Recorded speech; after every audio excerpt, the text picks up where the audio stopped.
दोस्तों, हमने पहले वीडियो में गौतम बुद्ध के पूर्वज और उनके जन्म के बारे में देखा।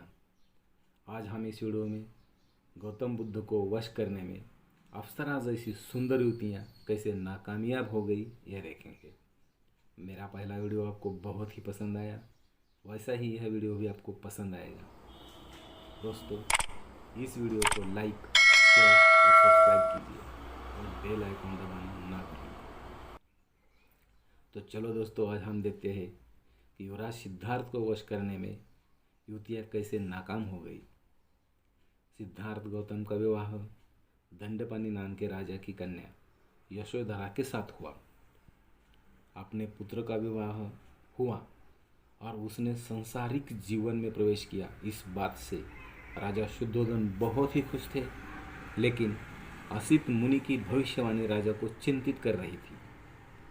जब सिद्धार्थ का जन्म हुआ था, तब हिमालय पर्वत से एक महान तपस्वी असित ऋषि बालक सिद्धार्थ को देखने के लिए राजधानी कपिलवस्तु में आए थे। तब असित ऋषि ने बालक सिद्धार्थ को देखकर यह भविष्यवाणी की थी कि यह बालक सम्यक संबुद्ध बनेगा, धर्म चक्र परिवर्तन करेगा और संसार के सुख और समृद्धि के लिए अपने महान तत्वों का उपदेश करेगा।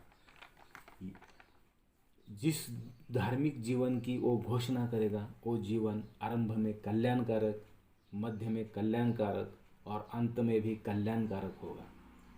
यह असित मुनि की भविष्यवाणी राजा शुद्धोधन को विचलित कर रही थी। असित मुनि की यह भविष्यवाणी सत्य ना हो, इसीलिए राजा ने युवराज सिद्धार्थ को वैषयिक सुख विलास में रममान करने का निश्चय किया और राजा ने अपने पुत्र सिद्धार्थ के लिए 3 आलीशान राजमहल बनवाए।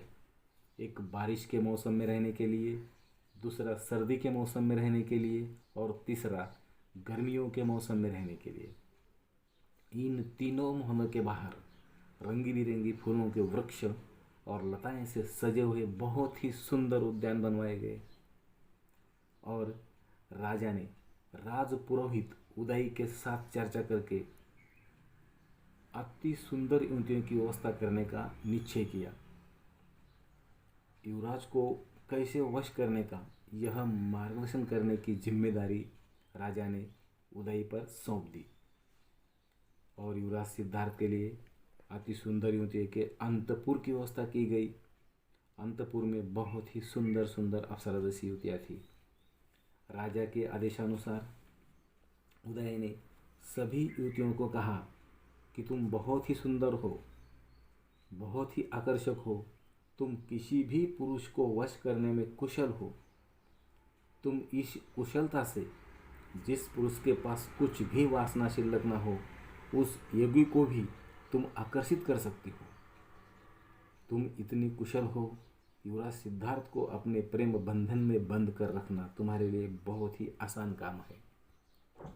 ऐसा कहकर उदय आगे कहने लगे, निसंदेह युवराज एक महान पुरुष है, लेकिन यह याद रखना कि स्त्रिया का सामर्थ्य उससे भी महान है।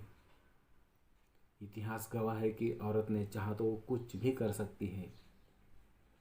महान तपस्वी विश्वामित्र को धृताची नाम की अप्सरा ने जंगल में ही अपना बंदी बना कर रखा था। सामान्य स्त्री सामान्य पुरुष को अंकित करती है, लेकिन वही स्त्री धन्य होती है जो असाधारण पुरुष को जीत लेती है। उदय के यह शब्द सुनकर सभी यौवनाओं ने युवराज को वश करने का निश्चय किया।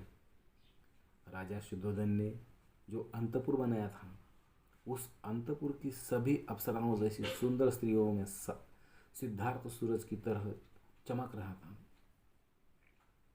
कुछ युवतियाँ सिद्धार्थ को अपने बाहों में पकड़ रही थी, तो कुछ गिरने का बहाना करके आलिंगन दे रही थी। कुछ युवतियाँ अपने सोने के पायल की छनक छनक आवाज़ करती हुई सिद्धार्थ के सामने से इधर उधर जा रही थी।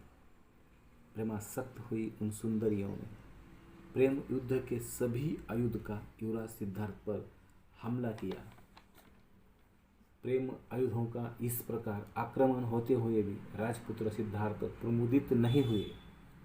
नैसर्गिक अवस्थाओं में सोई हुई उन युवतियों को देखकर सिद्धार्थ एकाग्रता से सोचने लगे कि इनको इस बात का कैसे पता नहीं कि यह यौवन चंचल है।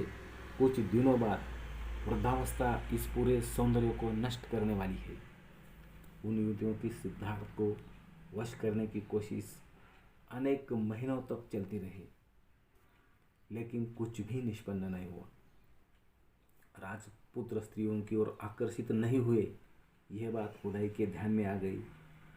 तब उदय ने युवराज को कहा कि जो अहितकारक है उससे परावृत्त करना, और जो हितकारक है वो करने के लिए प्रवृत्त करना, और संकट समय में छोड़ के ना जाना, यह मित्र के 3 लक्षण है।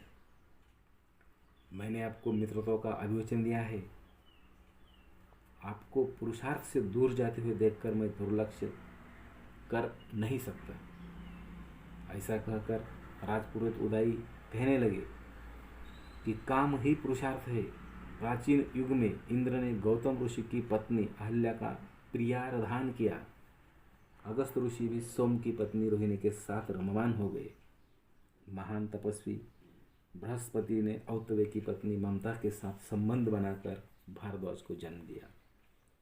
पराशर ऋषि ने यमुना नदी के किनारे कुमारी काली के साथ सहवास किया। वशिष्ठ ऋषि ने अक्षमाला के साथ संबंध रखकर कपिंजलाओं को जन्म दिया। अनेक महान ऋषियों ने सुख के लिए कामोपभोग का अवलंब किया। जो भोग प्रशंसनीय है उसका अवलंब करने में क्या दोष है? और आपके जैसे सौंदर्य संपन्न युवराज ने उसी सुख की उपेक्षा करना, यह बात आश्चर्यकारक है। दोस्तों, उदय के यह उपदेश सुनकर युवराज सिद्धार्थ ने क्या कहा, देखिए। सिद्धार्थ मेघगर्जना जैसी अपनी आवाज़ में कहने लगे, मेरे लिए आपका स्नेहभाव योग्य है, लेकिन आपकी क्या गलती है? यह कहकर सिद्धार्थ ने कहा, मैं ऐहिक विषयों की अवहेलना नहीं करता। मैं जानता हूँ कि संसार के सभी प्राणी उसी में घिरे हुए हैं, लेकिन यह अनित्य है, यह मैं जानता हूँ। इसीलिए मेरा मन उसमें नहीं लगता। अगर यह सौंदर्य कायम रहता, कभी भी नष्ट ना होता, तो भी विषय भोग में आनंद मानते रहना मेरे जैसे ज्ञानी पुरुष को शोभा नहीं देता। आपने कहा कि थोर महात्मे विषय वासना के शिकार हो गए, तो उनको प्रमाण नहीं मान सकते, क्योंकि उनका नाश ही हुआ है। ऐसा कहकर सिद्धार्थ गौतम आगे कहने लगे कि जहाँ सर्वनाश है, जहाँ ऐहिक विषयों का मोह है, और जहाँ आत्मसंयम का अभाव है, वहाँ सच्ची महानता हो ही नहीं सकती। जिस प्रेम में सच्चाई ना हो, वहाँ स्त्रियों की इच्छा पूर्ति करना मुझे बिल्कुल अच्छा नहीं लगता। जिस संयोग में मनुष्य का मन ना हो, उस संयोग का धिक्कार हो, ऐसा ही मैं कहूँगा। विषय वासना में पड़कर एक दूसरों को फंसाना, यह अच्छी बात नहीं है। मुझे विश्वास है कि ऐसे नीचे विषय भोग के कुमार्ग की ओर मुझे लेकर आप नहीं जाएंगे। युवराज सिद्धार्थ के इस दृढ़ संकल्प से उदय निरुत्तर हुए, और उदय ने यह सभी हकीकत राजा शुद्धोधन को बताई। अपने पुत्र का मन सभी प्रकार के विषय भोग से प्रवृत्त है, यह देखकर राजा को बड़ा कष्ट हुआ। सिद्धार्थ गौतम को भोगमय जीवन के सुख की ओर आकर्षित करने के सभी मार्ग का राजा ने अवलंब किया, लेकिन कुछ भी फायदा नहीं हुआ। जिनकी पुष्पमाला और अलंकार व्यर्थ हुए, जिनके हावभाव निष्फल हुए, अपने रतिभाव हृदय में रखने वाली युवतियों का अंतपुर राजा ने विसर्जित कर दिया। दोस्तों, आपने मेरे पहले वीडियो को पसंद करके लाइक, शेयर और सब्सक्राइब किया। उसी तरह इस वीडियो को भी प्लीज़ लाइक, शेयर और सब्सक्राइब कीजिए। आपने इस वीडियो को देखा, इसलिए आप सभी को मैं धन्यवाद देता हूँ।